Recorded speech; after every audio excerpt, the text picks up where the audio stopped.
So yeah, I just have a little bit of cleaning to do in here before I get started on the Monte Carlo.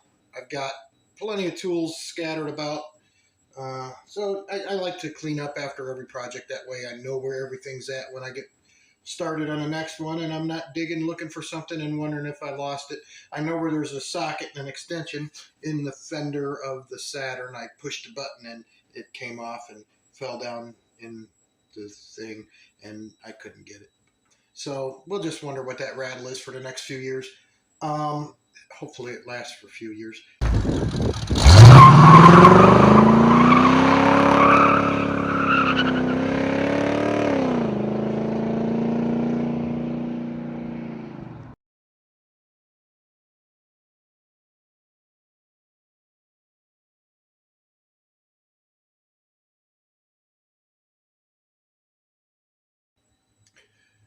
So I got to get the tools picked up and organized and put where they're supposed to be. So I'm not digging around looking for stuff when I need it. I mean, right now everything's mixed up. I got metric sockets mixed with standard sockets, mixed with screwdrivers, mixed with razor blades and bubble gum and tape and glue.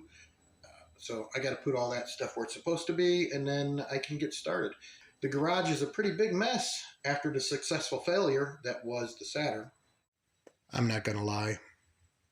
The Intimidator is a little intimidating. Only because it's another one of those front-wheel drive, sideways sitting engine clown cars. This one, though, doesn't look so bad. Actually looks like I've got plenty of room to make things happen. I really don't even want to pull this motor until I get underneath there and check, see what the sound. It may be a rod knock, I don't know. It makes more noise as soon as you put it on a load, so it wasn't making the rattle when I had the accessory belt off. And when the battery was going dead, the alternator was working a little harder and it started rattling more. As soon as you turn the steering wheel and you put a little load on that power steering pump, it starts rattling more. You let off of all of that stuff and let it just idle, it almost doesn't do it. It's a once in a while thing, so I gotta look and see. I don't know. Putting it on a load is what causes it. You know, could be a rod nut, could be a wrist pin, could be a bearing somewhere, could be a flex plate, flywheel, whatever you want to call it. But I'm going to have to get in there and dig. I think the first thing I'm going to do is see if I can get into the flywheel area and see how that's looking before I start taking everything. I pulled the battery out so that I can get, well, to pull the battery out, I had to pull this out, and I had to pull this out, I had to pull this out, and pull this out. I had to take this off, and I had to do this, and take this and that. Yeah, there's just a lot of stupid things in the way, but so that I can get to that crank pulley down there and turn the motor. And one of the first things I have to do anyhow, and it was kind of wishful thinking that maybe, hopefully, kind of, sort of, possibly, it was a flywheel issue, or call it a flywheel, torque converter bolt thingy majobber. But this is one of the things that I would have had to done anyhow. It was wishful thinking for sure that these bolts sometimes come loose. And occasionally, if it's driven hard and they're a little bit loose, then this plate will crack. And it'll make a real similar noise to what it's been making. But now that, if I can get that up on there. Now that I've got it loose, I can turn it a little bit. Let's flip my wrench back to where it's supposed to be.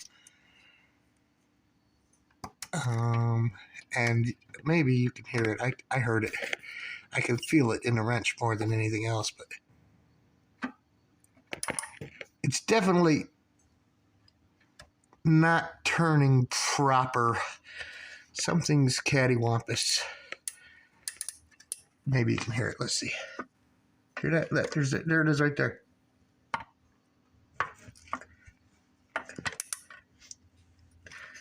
I'm gonna go turn the crank pulley, and we'll probably hear it better.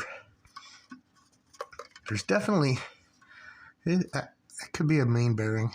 It didn't sound like main bearing in any shape or form or any imagine. I mean, it definitely, something's definitely not proper.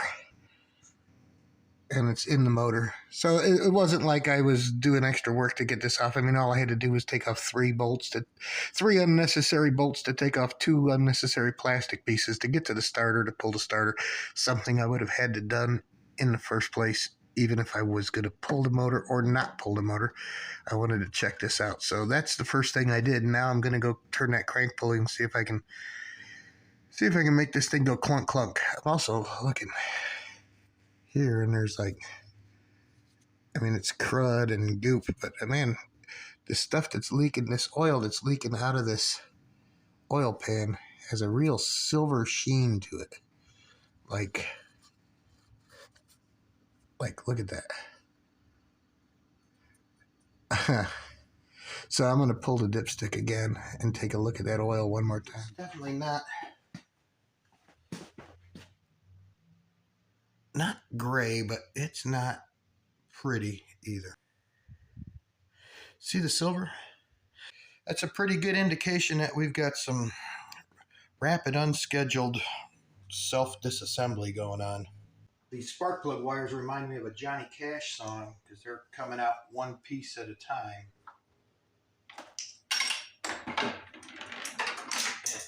It hurts. When they come out, slam your hand against the fans. There ain't no grabbing them and just pulling them. One piece at a time. I'm pulling the spark plugs out so I can turn the engine over a little easier and kind of listen to the noise. Just to see what's going on for sure. I'm not sure what the torque specs are on these spark plugs, but I don't think 850 pound-feet is what it's supposed to be. Wow. Spark plugs out that I can turn the engine over a little bit here with the crank, just to see if I can get.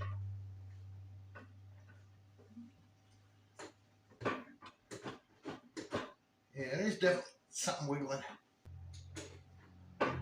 Hear that? No good.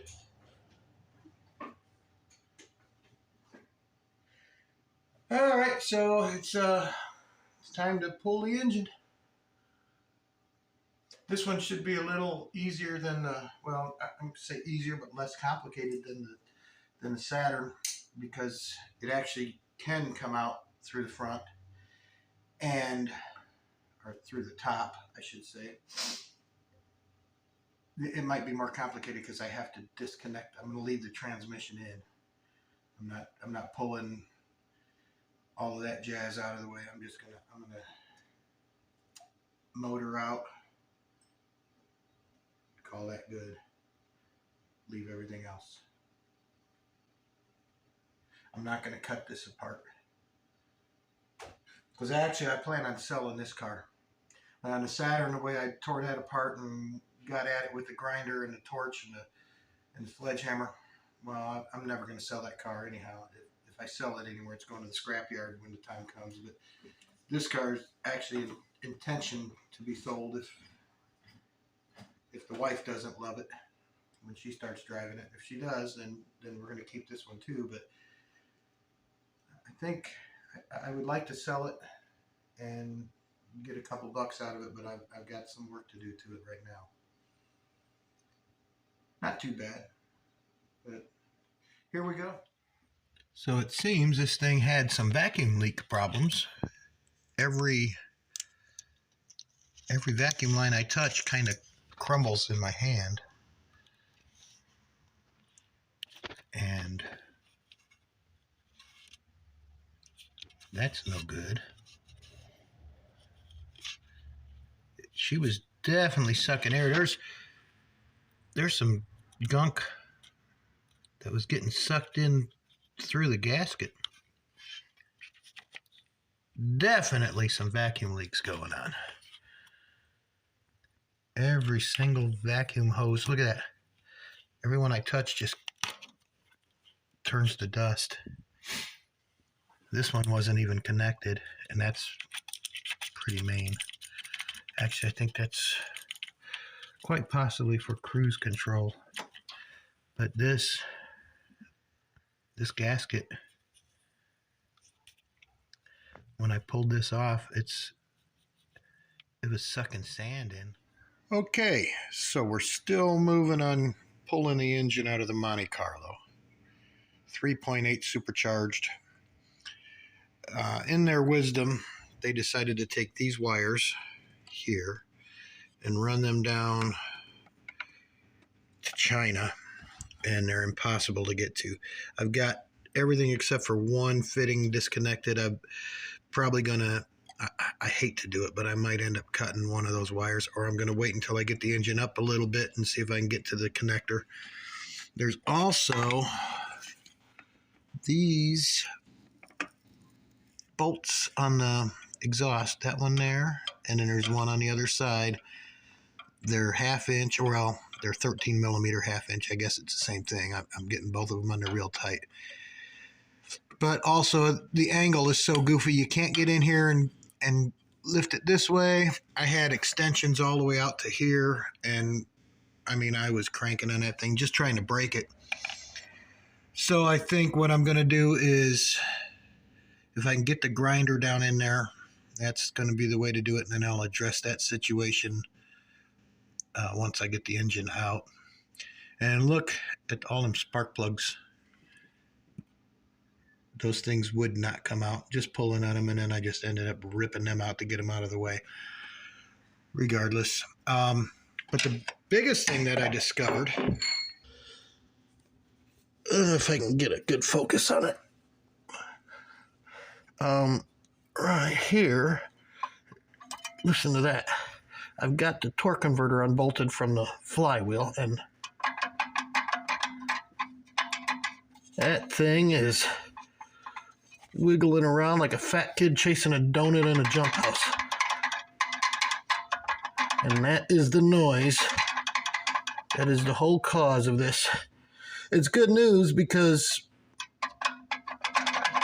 that's a pretty easy fix, except for the whole engine still has to come out. That's the bad news. But I'm already in the process of doing that. The good news is I probably have to replace this because it's going to be all wiggled loose. And that's it. It's going to be 3 or 4 bolts. Put it back together. I won't have to. That's telling me that the engine's still pretty sound, hopefully. I'll find that out once I get it out. But either way, the motor still has to come out. But I've been saying that all along. It just did not sound like a rod knock. And then I'm checking to make sure I got all the transmission bolts out. I don't know how many are in here. Oh, that sucks. I gotta lay on that to get up there. Whew. Too old for this shit. But yeah, this thing's been hemorrhaging oil for a long time. I wish some of that oil would have got on them plug wires and I could have pulled them loose a little bit easier. But it is what it is. So we're on a roll. I think we're, let's see, 18 millimeter bolts, 18 millimeters for these guys out of the torque converter. There's 3 of them. And 15, I think there's 2 15 millimeter bolts here for the engine mount. And that's just going to go up with the engine. And that's what we got. So I'm going to go in and take a shower and take a break and take a nap and sleep until morning and continue on tomorrow. Get this thing out of here. I'm gonna get the grinder going. I'm gonna take my time with this one. I'm not gonna mess it all up, but I'm not gonna let it defeat me. So I'm really close to getting the engine pulled out. I've just got to get the transmission and engine to separate. I've taken out this bolt, which is actually a bolt that has the ground wire for the battery to it, which is a stud, and then this is a bolt. This one here is actually coming from the backside through the block, through the block actually. It's a bear to get to. They call it the B bolt. The only other thing that's holding me up is I'll have to address that issue down there with the exhaust. I don't even know if you can see it, but it's there's 2 bolts on there. Where is it? Yeah, there's 2 bolts on that exhaust. They're rusted so bad they won't come loose. I'm probably going to end up having to cut them off or something. I've tried to break them. I had a 1/2-inch impact under, just beating, and it wouldn't break. So whatever, I can address that issue somehow. A little bit of blood, sweat, cussing, bloody knuckles. So anyhow, like I said, I got that one, and the stud out. There's one here that comes through. I'm going to go through the fender wheel side on the passenger side through the wheel. And also on these 3800s, there is a bracket. I don't know if you're going to be able to see it. It is so hard to get to. It's buried back in here. You got to take and get a light on it somehow. So it's back up in here. You can see right there is one, and then behind this sensor there's another one right in that area. Nothing, everything's in the way, but that's a bracket that's holding the transmission to the engine block. And so I've got long extension. Got a bunch more extensions if I need to. It looks like a 13 millimeter, and I'm gonna fish this guy in through there and get started on that one. And actually, that guy is loose.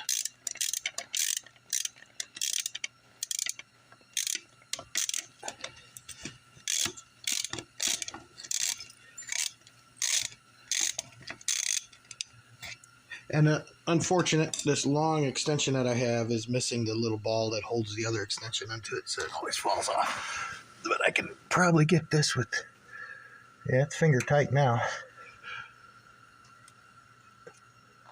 If I pull this bolt, then I've only got one more, but it's right on the other side of that sensor that I can't get unplugged. I think I get this,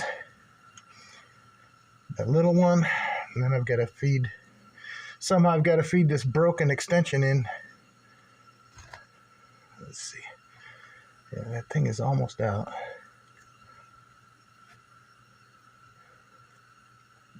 This engine has been leaking so much oil for so long, it's just a mess. You can't put your hands on anything without getting filthy dirty. So yeah, there it is. 13, look at that. Just goo everywhere. That one's out. I got one more, like I said, right in behind that sensor, and then that bracket should be loose. We'll see what happens. All right, so I got the bracket pulled off. Sorry about the noise, but it's cold out here and the furnace is heating me up. This bracket sits right over the top of that transaxle. The 2 shorter bolts, they're all 13 millimeter. The 2 shorter bolts bolt into the block, and then the 2 longer ones bolt into the end of the transaxle like such. This bracket has to come off to get to the B bolt that is, and I probably will not get this in here, but we're going to see. It's back there. It's a mile back. It's an 18 millimeter, and it is, that's power steering fluid leaking out. I can see it from here, but I mean, I can just barely see it. So we're going to be going in from here, and you have to go under the block, over the transaxle, all the way back to there.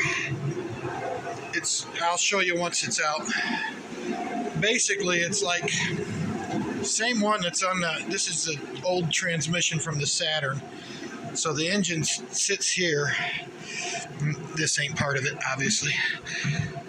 But But the engine sits here, and this is that bolt here. So you have to run all the way out, and this is basically that bracket to it, here and here. Close to the same setup, this is just much smaller. So yeah, I have to go from the passenger side tire, long extensions all the way to there, and undo that bolt. That's the last one that's holding us together. You got to make sure that you undo the flywheel bolts from the torque converter too. And then you can separate the engine and come straight up. That's the plan anyhow. I went ahead and pulled the oil filter housing off. That was huge because that sensor there was in the way of getting back there. That was a little fun too. There's 4 13-millimeter bolts holding it on that way. Wasn't so bad once I got this guy in there. That helped a lot. And then now we've got, maybe you can see it back in there. Let's see. Anyhow, I promise you that bolt there. Oh, there it is. Right there. You can see it way back there. It's the dark, yucky one. 18-millimeter, super tight. Gonna be fun. I've got to throw 42,000 extensions on and try and get, my biggest problem is I've got the extension for my 3/8 drive, but it is missing the ball. So anything I put under it kind of falls off. I think I'm gonna put some Gorilla Tape on it and stick it together, so I don't want to lose my socket and all that jazz back in there. That'd be fun. I know what you're thinking. If you saw the Saturn video, I know what you're thinking. Don't panic, I'm a professional.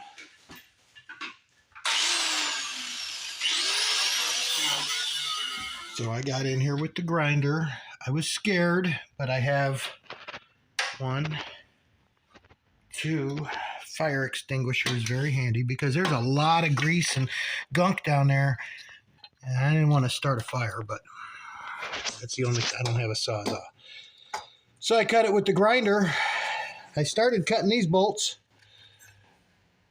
Couldn't get all the way through them, so I ended up cutting it here. And I still cannot separate this son of a mother. I've been beating on it, pounding wedges and screwdrivers down in there. You name it. Maybe, I don't know. Maybe I'll just put it back together and call it good. Huh. No, I'm going to get that sucker out of there some way, somehow. I don't know yet. I don't want to cut anymore. I'm not comfortable throwing those sparks all over. On this side, I was actually throwing the sparks up in my face so that I wasn't throwing the sparks down into that oil and grease. Yeah. But the transmission has separated from the engine, and I'm ready to pull her out. I just need to get that thing out of there. I'm half tempted to go underneath and just cut the damn pipe, but I don't want to buy a new pipe. Blah! What the?